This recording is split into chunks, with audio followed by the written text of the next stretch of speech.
दोस्तों की हाल चाल ने जनाब तुसी वेखदे पे हो अपना देश पंजाब टीवी ते मैं तुहाडा मेज़बान मोहम्मद नदीम खरल।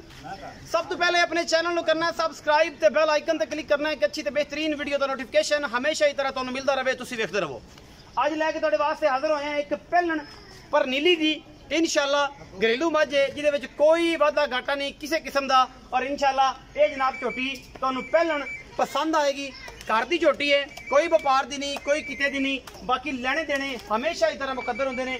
मुल सवले मुहब्बत वाले चाहता वाले प्यार वाले, और इंशाल्लाह क्योंकि हैगी है घर दी, और इस करके जनाब तुहाडे वास्ते हमेशा कोशिश अच्छी करनी है, मेहनत अच्छी करनी है, मुल बड़े मकबूल कराने ने इस झोटी दे।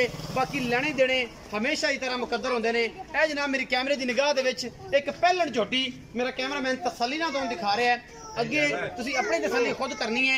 और जनाब एदियां कुंडे कुंडे सिंह ते अखां दोवें जी सीधे जवाब सामे, मत्थे ते हल्की जी फुल्ली, ये पहलन झोटी है, घरेलू झोटी है, और मेरी कैमरे की निगाह दे विच हर चीज़ आया है। ये जनाब घर दी है, ये गरीब घर दी, ये पली हुई है नीली दी, लेकिन अल्लाह के फजल नाल ये चंगी है। लेने देने हमेशा की तरह मुकद्दर ने, और जनाब अपना देश पंजाब टीवी की जीनत है। ये जनाब सारा कुछ तुहाडे सामने लैके हाजिर होए हैं। ये जनाब झोटी पहलन है और माशाल्लाह बड़ी खूबसूरत है, और अल्लाह के फजल नाल किसी किस्म का इनू कोई वाधा घाटा नहीं हैगा। बाकी जनाब जान दो किले तो कितने जाती है, किले तो जान दो।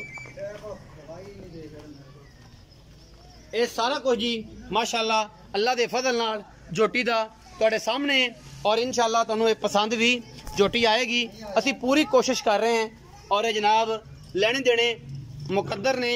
अपना देश पंजाब टीवी तुहाडे वास्ते दुनिया के खूबसूरत और आला तरीन जानवर हमेशा लैके हाजिर होंदा है। ये जनाब घर की झोटी है, सवली है, सुथरी है। बुढ़ा बंदा है, क्यों फड़ाएगा रस्सा, अमरा फड़ ला यार।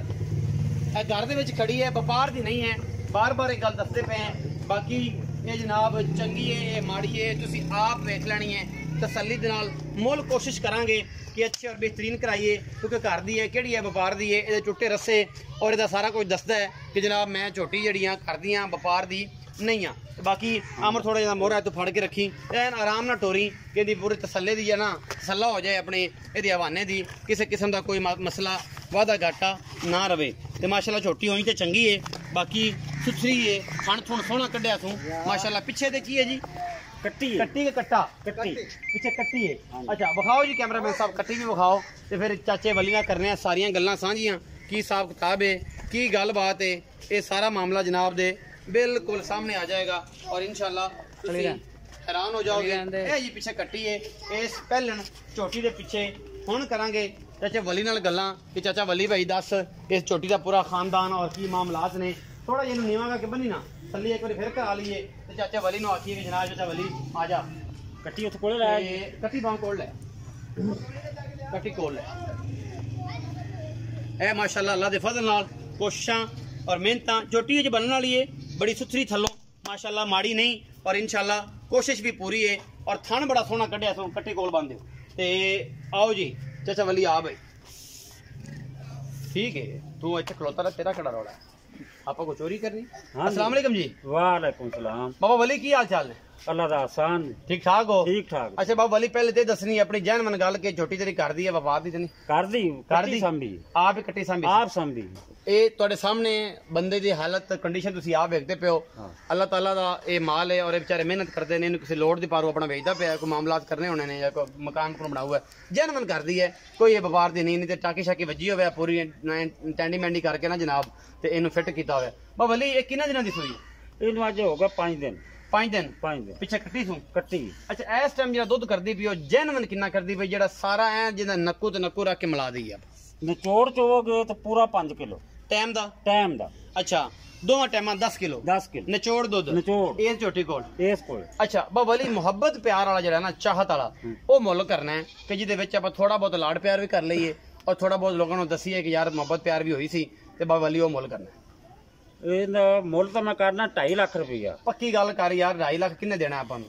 ਪਿਆਰ ਨਾਲ ਗੱਲ 245 ਦੀ ਝੋਟੀ ਦੇ ਦਿਆਂਗੇ 2,45,000 ਦੀ 45 ਦੀ ਇਹਦੇ ਵਿੱਚੋਂ ਕੋਈ ਲਾੜ ਪਿਆਰ ਮਜ਼ੀਦ ਵੀ ਹੋਣਾ ਹੈ ਜਾਂ ਬਸ ਪੱਕੇ ਪੈਸੇ ਨੇ? ਕੋਈ ਸੱਜਣ ਬੂਹੇ ਤੇ ਆ ਗਿਆ ਸੀ, ਕੋਈ ਸੱਜਣ ਆ ਕੇ ਕੋਈ ਮਜ਼ੀਦ ਕਰ ਲਾਂਗੇ, ਕੋਈ 2-4 ਹਜ਼ਾਰ ਦਾ ਕੋਈ 2-4 ਦਾ ਵਾਧਾ ਘਾਟਾ ਹੋ ਜਾਏਗਾ। ਹੋ ਜਾਏਗਾ। ਮਤਲਬ ਤੁਹਾਡਾ 2,45,000 ਦਾ ਤੁਸੀਂ ਡਿਮਾਂਡ ਕਰ ਰਹੇ ਹੋ। ਡਿਮਾਂਡ ਹੈ ਸਾਡੀ, ਇਹਦੇ ਵਿੱਚੋਂ ਜਿਹੜਾ ਹੈ ਲਾੜ ਪਿਆਰ ਹੋਵੇਗਾ, ਜਿਹੜਾ ਮੁੱਲ ਜਿੰਨੇ ਦਾ ਮਾਲ ਹੈ ਉਹਨਾਂ ਦਾ ਹੋਏਗਾ ਤਾਂ ਹਿਸਾਬ ਨਾਲ ਦਿਓਗੇ? ਕਿਉਂ ਨਹੀਂ, ਜੇ ਅਗਰ ਸਾਨੂੰ ਲੱਗੇ ਮੁੱਲ ਲੱਗਦਾ ਰਹਿੰਦਾ, ਮੁੱਲ ਅੱਗੇ ਲੱਗਦਾ ਪਿਆ, ਤੁਹਾਨੂੰ ਅੰਦਾਜ਼ਾ ਵੀ ਹੈ ਕਿ ਮਾਲ ਕਿੰਨੇ ਦਾ? ਬਿਲਕੁਲ ਹੈ। 2,45,000 ਰੁਪਏ ਜਨਾਬ ਬਾਬਾ ਵਲੀ ਨੇ ਕੀਤਾ ਇਹਦਾ ਮੁੱਲ, ਤੇ ਬਾਬਾ ਵਲੀ ਨੂੰ ਇਨਸ਼ਾਅੱਲਾ ਜਿਹੜਾ ਜੀ 2,45,000 ਵਿੱਚੋਂ ਲਾੜ ਪਿਆਰ ਕਰਾਵਾਂਗੇ। 10 ਕਿਲੋ ਨਿਚੋੜ ਦੁੱਧ ਦੇ ਅਗਾਂ ਪੈਂਦਾ ਤੁਹਾਡੇ ਸਾਹਮਣੇ ਹੀ ਹੈ, ਇੱਥੇ ਪਿੰਡਾਂ ਥਾਵਾਂ 'ਚ ਕੀ ਪੈਂਦਾ ਹੈ। ਅਗਰ ਇਹਨੂੰ ਕੋਈ ਮਾਲ ਮੁਹੱਬਤ ਪਿਆਰ ਉਹਦੇ ਨਾਲ ਚਾਹਤ ਹੋਈ ਤੇ ਇਨਸ਼ਾਅੱਲਾ ਦੁੱਧ ਵਧਾ ਜਾਏਗੀ। ਆਪਣਾ ਬਹੁਤ ਸਾਰਾ ਖਿਆਲ ਰੱਖਿਆ ਜੇ। ਮਿਲਾਂਗੇ ਅੱਛੀ ਬਿਹਤਰੀਨ ਔਰ ਕਮਾਲ ਦੀ ਵੀਡੀਓ ਦੇ ਨਾਲ।